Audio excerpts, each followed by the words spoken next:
아는 사람들은 품질 좋은 초콜릿을 이렇게 구분합니다. 초콜릿의 단맛은 초콜릿을 더 매혹적으로 만들지만 동시에 건강에 해로울 것 같은 느낌도 함께 전해줍니다. 이끌리지만 한편으로는 멀리하고 싶은 이 모순적 감정은 초콜릿의 단맛이 하얀 설탕을 연상시키기 때문인데요. 그래서 좋은 초콜릿, 나쁜 초콜릿은 무엇인가를 생각할 때 대다수는 머릿속으로 카카오와 설탕의 함량을 떠올리지 않을 수 없을 거예요. 카카오 함량이 높고 다른 첨가물의 함량이 낮을수록 좋은 초콜릿, 카카오 함량은 낮고 설탕이나 우유가 많이 들어갈수록 나쁜 초콜릿처럼 여겨지거든요. 이게 의사들에겐 참 모범 답안 같은 얘기인데요. 초콜릿을 건강식품 차원에서 본다면 정답일 수 있어요. 특히 다이어트 중이거나 정제 탄수화물에 예민한 사람에게는 밀크 초콜릿보다는 다크 초콜릿을 먹는 게 상식이니까요. 게다가 요즘처럼 제로 슈거, 제로 칼로리가 대세가 된 사회 분위기라면 더 말할 필요가 없겠죠. 그런데 사실 좋은 초콜릿, 나쁜 초콜릿을 고르는 데 있어서 단순히 비만과 건강에만 초점을 맞추는 것은 난센스에 가깝습니다. 설탕과 마찬가지로 과당도 많이 먹으면 당뇨병이나 대사증후군을 유발하지만 그렇다고 해서 우리가 당도가 낮은 과일을 좋은 과일이라고 하지는 않거든요. 무절제한 음주도 알코올 중독으로 가는 지름길이지만 알코올 도수가 낮은 술을 좋은 술이라고 하지 않듯 말이죠. 마찬가지 맥락에서 좋은 초콜릿의 조건을 얘기하는데 설탕이나 우유의 함유량이 얼마나 되는지만 따진다면 오히려 중요한 걸 놓칠 수가 있어요. 다크 초콜릿만 초콜릿이 아니고 설탕이 듬뿍 들어간 밀크 초콜릿도 유구한 역사와 전통이 있는 엄연한 초콜릿이니까요. 그래서 이번에는 초콜릿의 본질을 이루는 맛과 품질에 집중해서 무엇이 좋은 초콜릿인지 구분하는 법을 알아보기로 해요. 골치 아픈 설탕 이슈는 잠시 접어두고 말이에요. 전문가도 아니고 그저 소비자에 불과한 우리가 초콜릿의 품질을 어떻게 가려낼 수 있을까요? 걱정하지 마세요. 감각을 바짝 세워서 보고 만지고 냄새를 맡고 소리를 듣고 맛을 보면서 평가하는 방법을 익힌다면 초콜릿의 문외한인 사람도 여느 감별사 못지않게 좋은 초콜릿을 구분하는 것이 가능하다고 합니다. 순서는 초콜릿을 가만히 응시하는 것부터 입안에 넣고 음미하기까지 6단계로 이뤄집니다. 준비물은 이목구비와 손, 그리고 각자의 책상 서랍에 숨겨두고 몰래 먹는 최애 초콜릿 1개면 됩니다. 간단하죠? 그럼 시작할까요? 1단계 초콜릿 포장에 표시된 정보 확인하기. 마트에서 식품을 집어들면 카트에 담기 전에 꼭 확인하는 것이 유통기한과 성분표인데요. 이처럼 시판 초콜릿을 구매할 때도 반드시 성분표를 확인할 필요가 있어요. 가장 기본적으로 다크 초콜릿인지 밀크 초콜릿인지를 구분하고 나면 다음에는 카카오 성분은 얼마나 들었는지, 카카오 메스나 카카오 버터 함량은 얼마나 되는지, 설탕 함량은 어떻게 되는지 등을 확인해야 해요. 사실 2단계에서 우리가 가장 눈여겨봐야 하는 성분은 카카오 버터와 카카오 메스의 함량입니다. 이유는 카카오 버터와 카카오 메스가 초콜릿의 가장 근본을 이루는 중요하고도 귀한 성분이기 때문이에요. 참고로 카카오 메스랑 곱게 갈거나 으깨서 반죽처럼 된 카카오 콩이고 카카오 버터랑 카카오 메스를 압착기에 넣어 추출한 기름을 말한답니다. 카카오 버터와 좋은 초콜릿은 때려야 뗄 수 없는 관계이기에 여기서 잠시 카카오 버터에 대한 이야기를 해야겠어요. 카카오 버터는 카카오 콩의 절반 정도를 구성하는 기름인데요. 결론적으로 말하면 초콜릿을 초콜릿되게 만드는 필수 성분이라고 할 수 있어요. 이게 없으면 초콜릿이라고 할 수 없어요. 카카오 버터는 초콜릿 고유의 풍미와 향을 만들며 초콜릿 표면에 윤기를 나게 하고 입에 넣는 순간 사르르 녹는 식감을 만들어요. 한번 빠지면 헤어날 수 없는 이 마법 같은 식감은 대체 어떻게 구현되는 걸까요? 비결은 카카오 버터의 녹는 점에 있어요. 세상에 존재하는 식용 기름 중에서 사람의 체온과 같은 융해점을 가진 기름은 카카오 버터 말고는 없다고 합니다. 초콜릿이 세상에서 가장 로맨틱한 음식이 된 데에는 사람의 체온과 같은 온도에서 녹는 카카오 버터에 과학이 있었던 것이죠. 재밌는 점은 이런 좋은 기름이 지금으로부터 100년 전만 해도 아무짝에도 쓸데없는 음식물 쓰레기 취급을 받았대요. 카카오 지방을 압착 분리하는 기술이 없던 시절에는 초콜릿 맛을 너무 느끼하고 기름지게 만들었던 원흉이 카카오 버터였기 때문이죠. 그러던 것이 여러 연구로 다방면에 유익함이 밝혀지면서 오늘날에는 마치 먹는 금처럼 대접받게 됐어요. 카카오 버터는 영양이 풍부해서 각종 고급 요리에 활용되기도 하고 피부 재생 능력이 탁월해서 의약품이나 천연 화장품의 재료로 쓰이기도 한답니다. 이렇게 쓰임새가 다양한 탓에 카카오 버터의 풍기 현상이 빚어지자 급기야 식물성 기름의 화학적 구조를 바꾼 인공 카카오 버터가 개발되기에 이르렀는데요. 오늘날에는 고가의 명품 초콜릿을 제외한 거의 모든 초콜릿에 인공 카카오 버터가 들어간다고 합니다. 그렇다면 한국인에게 가장 익숙한 이름만 들어도 누구나 알 법한 국산 제과 브랜드 초콜릿에는 카카오 버터나 카카오 메스가 얼마나 들어갈까요? 어느 정도 짐작하셨겠지만 아예 들어가지 않거나 들어가더라도 유의미한 수준이 아니라고 보면 된답니다. 초콜릿은 카카오 메스와 카카오 메스를 프레스에 압착해서 얻은 카카오 버터에 설탕을 비롯한 여러 첨가물을 넣어 만드는데요. 여기에도 엄격한 단서가 붙는다고 합니다. 유럽은 카카오 메스 35% 이상, 카카오 버터 18% 이상이 들어가야 하고 미국은 카카오 메스 함량이 15% 이상 돼야 초콜릿으로 표기할 수 있다네요. 한마디로 카카오 메스나 카카오 버터가 기준치 이상 들어가야 진짜 초콜릿으로 인정해주고 기준치 이하일 경우 짭 초콜릿 도장을 찍어버린다는 말이죠. 그런데 국내 초콜릿의 경우는 어떨까요? 우리나라는 카카오 메스나 카카오 버터가 얼마 이상 들어가야 초콜릿이다라는 기준 자체가 없어요. 대신 카카오 메스에서 지방을 뺀 코코아 고형분의 함량에 따라 초콜릿과 준 초콜릿을 구분하고 있는데요. 코코아 고형분이 35% 이상 든 것은 초콜릿, 7% 이상 든 것은 준 초콜릿으로 분류하고 있어요. 그런데 왜 카카오 메스가 아닌 코코아 고형분의 함량을 초콜릿의 기준으로 삼는 걸까요?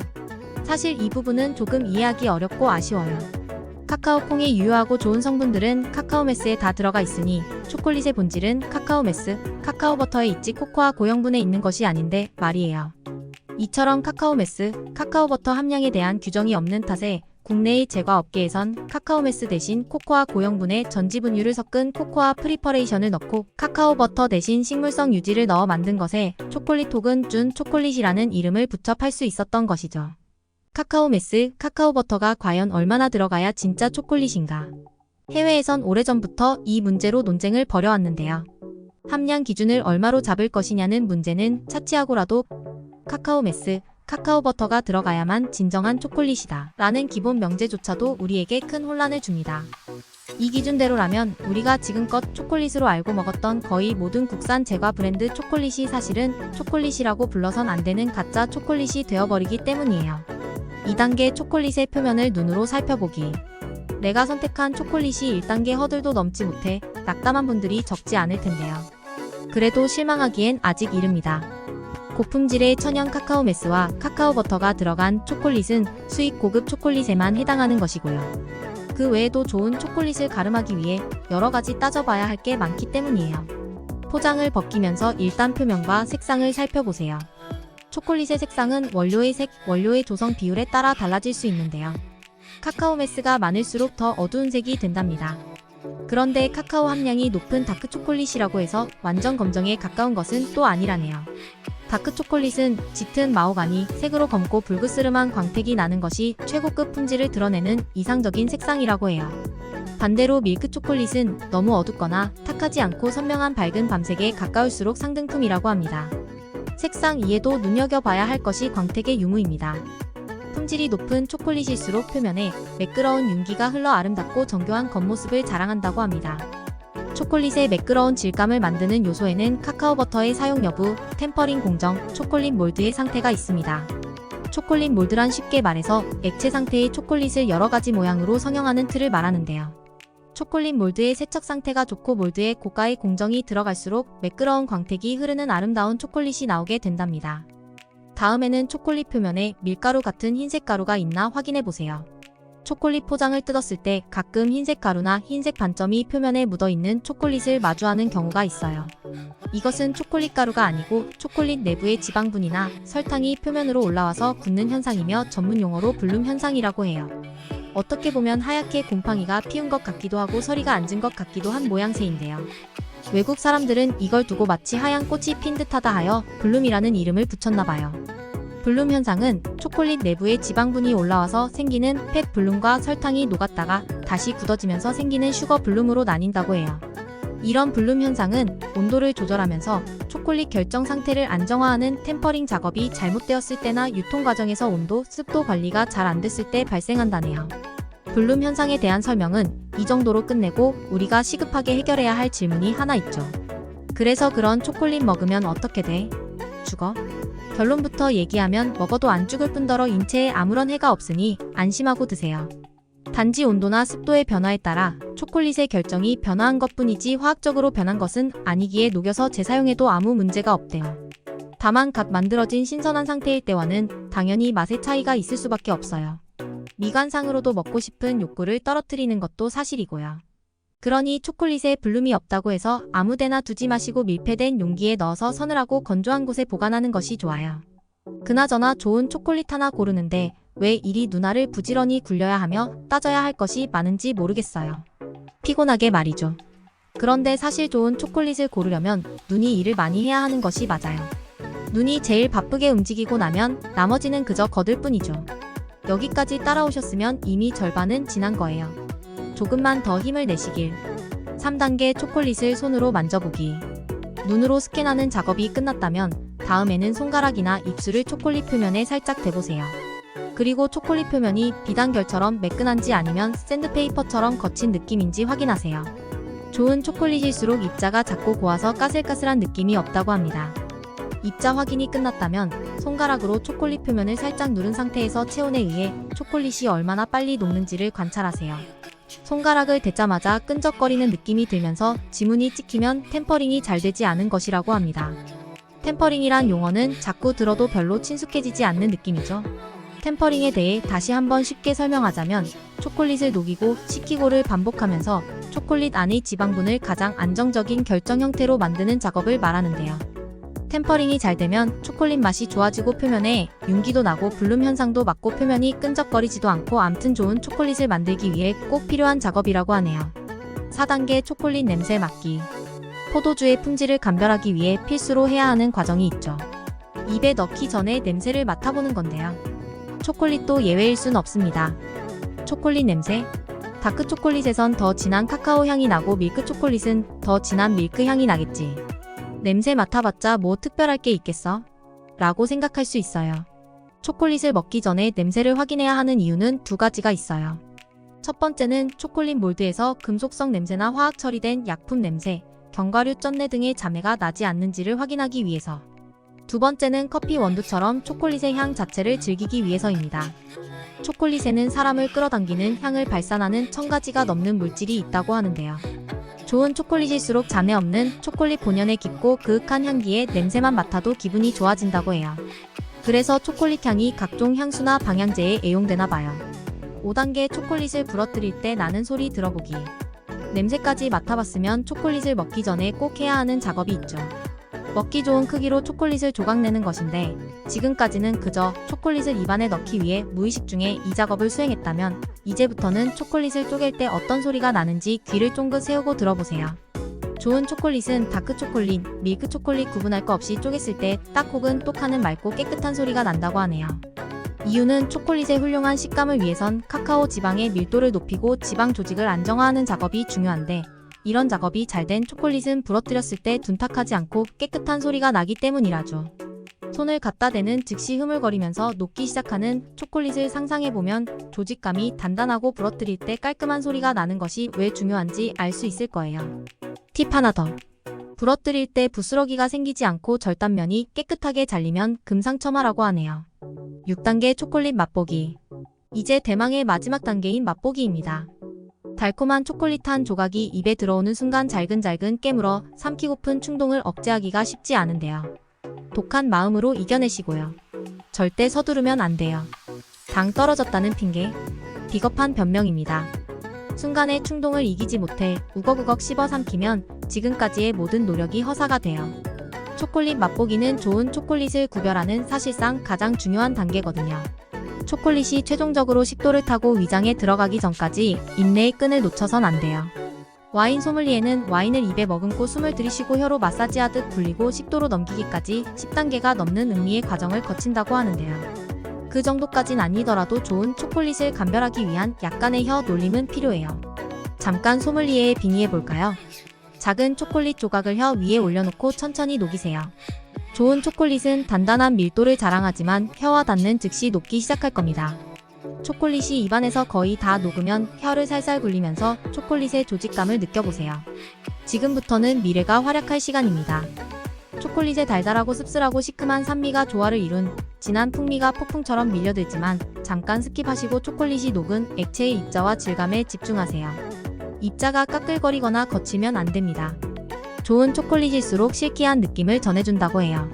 초콜릿을 녹여 삼키고 난 후에 입안에 어떤 느낌이 남는지 확인하는 것도 중요해요. 저가의 경화유를 쓴 초콜릿은 삼키고 난 후에도 입안에 유막을 형성하여 지방분의 느낌을 남긴다고 합니다. 반면 카카오버터와 같이 좋은 기름을 함유한 초콜릿은 삼키면 입안에 뭔가 미끈거리는 느낌은 남기지 않고 카카오의 진한 향기만 남긴다고 하죠. 이 향기도 좋은 초콜릿에 빠져선 안 되는 중요한 요소라는데요. 명품 초콜릿의 경우 먹고 나서 1시간 가까이 입안에 향이 남는 경우도 있다고 해요. 향기하니 또 떠오르는 것이 입안에 초콜릿 향기가 너무 오래 머물러 있어도 곤란한 상황이 있죠. 여러 초콜릿을 비교해서 맛볼 때인데요. 그럴 때 알아두면 좋은 팁을 소개합니다. 하나의 초콜릿을 맛보고 바로 다른 초콜릿으로 넘어가면 맛이 서로 섞여서 평가가 제대로 될 턱이 없어요. 이때는 각 초콜릿을 하나씩 맛볼 때마다 무형 크래커 한 조각을 먹고 입을 물로 헹구어내면 미각에 남은 초콜릿 맛을 빠르게 지울 수 있다고 해요. 또 초콜릿을 맛보는 것에도 순서와 법칙이 있다고 합니다. 모든 음식은 얕은 맛에서 진한 맛, 덜 자극적인 맛에서 더 자극적인 맛의 순서대로 맛을 봐야 한다는데요. 초콜릿도 마찬가지로 카카오 함량이 낮은 것을 먼저 먹고 높은 것을 나중에 먹는 것이 좋다고 합니다. 지금까지 여러 단계에 걸쳐 좋은 초콜릿 고르는 법을 알아봤습니다. 여러분의 초콜릿은 어떤 평가를 받았나요? 어떤 이는 아니 내가 지금까지 먹었던 게 초콜릿도 아닌 가짜 초콜릿이었어? 하면서 황당하다 여길 것이고, 어떤 이는 왜 우리는 진짜 초콜릿을 즐기지 못하고 초콜릿 유사품에 만족해야만 했을까? 라는 의문이 생길 거예요. 그 이유는 대한민국 식약처의 식품공전을 찾아보면 알 수 있어요. 내용을 잠깐 확인해 볼까요? 코코아 가공품류 또는 초콜릿 유라함은 테오브로마 카카오의 열매로부터 얻은 코코아 메스, 코코아 버터, 코코아 분말 등이거나 이에 식품 또는 식품 첨가물을 가하여 가공한 초콜릿, 스위트 초콜릿, 밀크 초콜릿, 패밀리 밀크 초콜릿, 화이트 초콜릿, 준 초콜릿, 초콜릿 가공품을 말한다. 내용을 봐도 앞서 얘기한 바와 같이 카카오 메스나 카카오 버터가 얼마나 들어가야 한다는 명확한 규정이 없다 보니 전지분유가 섞인 코코아 프리퍼레이션이나 저가의 파뮤가 그 자리를 대체하게 되었어요. 그러다 보니 카카오 버터가 하나도 안 들어간 정체불명의 과자가 수십 년간 초콜릿 행세를 할 수 있었던 것이고요. 해외의 경우는 얘기가 좀 다른데요. 국제식품규격위원회에서는 초콜릿을 규정하면서 각종 감미료나 첨가제, 식물성 유지 등이 들어갈 수 있지만 그 함량 비율을 엄격하게 제한하고 있어요. 함량 기준에 따르면 카카오 메스 이외의 원료는 전체 제품 중량에서 40%를 넘지 않아야 하며 카카오 버터 이외의 식물성 유지는 전체 제품 중량에서 5%를 넘어서는 안 된다고 합니다. 이처럼 해외에서 카카오 메스와 카카오 버터의 함량을 엄격하게 규정하고 있는 이유는 초콜릿이 대중화되고 카카오 원료를 대신하는 질 낮은 원료들이 등장하면서 초콜릿의 품질이 점점 나빠졌기 때문이에요. 일부 사기꾼들은 카카오 메스에 돌가루나 밀가루를 섞어 부피를 늘리는 방식으로 제조 원가를 낮추는 고약한 짓을 했었대요. 초콜릿이 대중에 보급되면서 가격은 점점 내려가고 품질도 덩달아 떨어지자 초콜릿 애호가들 사이에선 초콜릿에서 카카오 메스와 카카오 버터를 사수하자는 움직임이 생겼어요. 이런 움직임으로 대중화된 저가의 초콜릿과 차별화되는 고가의 명품 초콜릿이 탄생했는데요. 오늘날 몇몇 나라의 명품 초콜릿은 국가정책 산업으로 보호받으며 원료의 선별, 생산, 유통에 이르는 과정에서 철저한 관리가 이뤄진다네요.